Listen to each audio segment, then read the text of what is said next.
નમસ્કાર મિત્રો, આજે આપણે સુરેન્દ્રનગરની અંદર વરસાદનો લાવો લેવા માટે ફરી રહ્યા છીએ અને અત્યારે હું છું સુરેન્દ્રનગર ગેટના બ્રિજ ઉપર કે જ્યાંથી રતનપર તરફ જવાનો રસ્તો લાગે છે અને આ બાજુ છે જંકશન તરફનો રસ્તો જેની અંદર ફૂલ પાણી ભરાયેલા છે.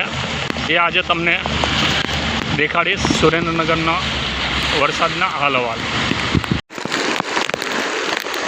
સુરેન્દ્રનગરની અંદર વરસાદનો કહેર સતાભાઈ હોટલની સામે ભરાઈ ગયેલા પાણી એ તમે જોઈ શકો છો.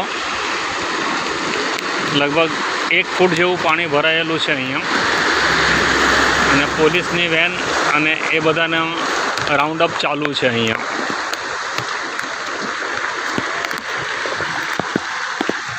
આ સતનામ પ્રોવિઝન સ્ટોર છે.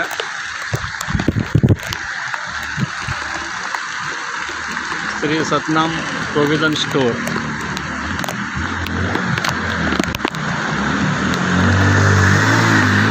અહીંયા છતાં પણ લોકો બાઇક કાર ઉપર બેફામ રીતે જાય છે, કશા પણ ડર રાખ્યા વિના. બધી સોસાયટીઓમાં પાણી ભરાઈ ગયેલા છે, છતાં પણ લોકો વિન્ડશૂટર પણ નથી અને છત્રી પણ નથી અને વરસાદનો આનંદ લેવા માટે બહાર નીકળી ગયા છે.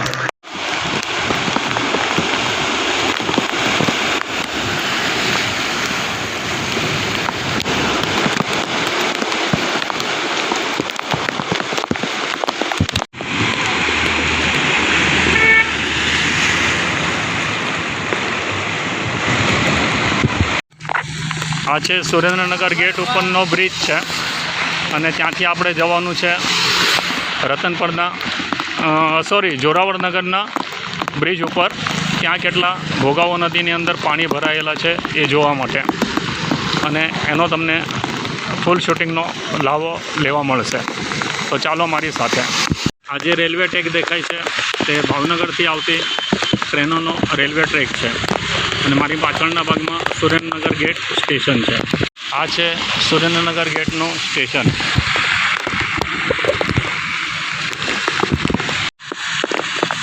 આપણે સુરેન્દ્રનગર ગામમાંથી આવ્યા અહીંયા આ બ્રિજ ઉપરથી આ રસ્તો જાય છે ગોકુળ હોટલ અને 80 રોડ ફૂડ પર અને આ જે રસ્તો જાય છે એ આંબેડકર ચોક અને નાળા પાસે જ્યાં અંડરવે બ્રિજ છે ત્યાં ગરનાળા ઉપર આપણે પહોંચીશું. અહીંથી આપણે આંબેડકર પુતળા પાસે પહોંચશું. એના બ્રિજ ઉપરથી આપણે જોરાવરનગર તરફ જઈ શકીએ છીએ. નમસ્કાર મિત્રો, અત્યારે આપણે પહોંચી ગયા છીએ અહીંયા આંબેડકર ચોક ઉપર અને અહીંયા બાજુમાં જ નાળું દેખાય છે જે સબવે છે ટ્રેનની નીચે. એ ફૂલ પાણીથી ભરેલો છે એ સબવે. અને અહીંયા આ એક સ્ટોલ ચાલુ છે જ્યાં આપણને ચા અને પાન બેવ મળી રહેશે. આવા વરસાદની અંદર જો ચા મળી રહે તો પછી બીજું કહેવું જ શું. ચલો તમે પણ બધા ચા પીવા માટે. આવા ચોમાસાની અંદર આ કાકાની ચા પીવા મળી જાય તો કેવી મજા આવી જાય. તો ચલો મારી સાથે ચા પીવા માટે. અત્યારે આપણે આવી ગયા છીએ રિવરફ્રન્ટ ઉપર જોરાવરનગર જવાના પુલ પાસે અને અત્યારે અહીંયા કોઇન્સિડન્ટલી એક ગુડ્સ ટ્રેન આવી રહી છે સુરેન્દ્રનગર ગેટથી ભાવનગર તરફ જવા માટે. આ છે રિવરફ્રન્ટનો એરિયો છે આખો અને આ ગુડ્સ ટ્રેન જઈ રહી છે.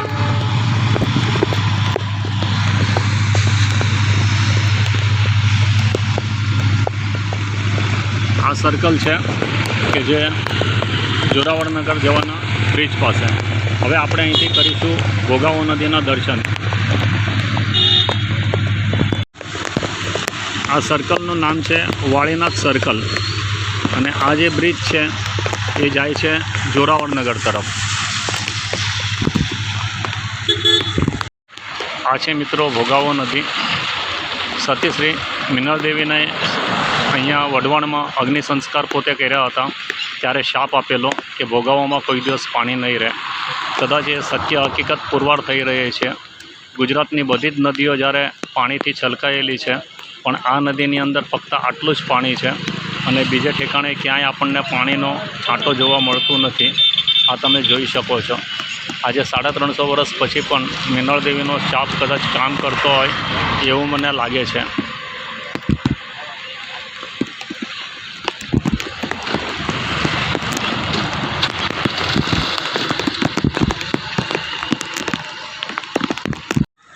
ભોગાવો નદીના બીજી તરફનો પટ છે, જે જોતાં એવું લાગે છે કે ગુજરાતની બધી નદીઓ કરતાં અહીંયા કદાચ પાણી સાચે જ ઓછું છે.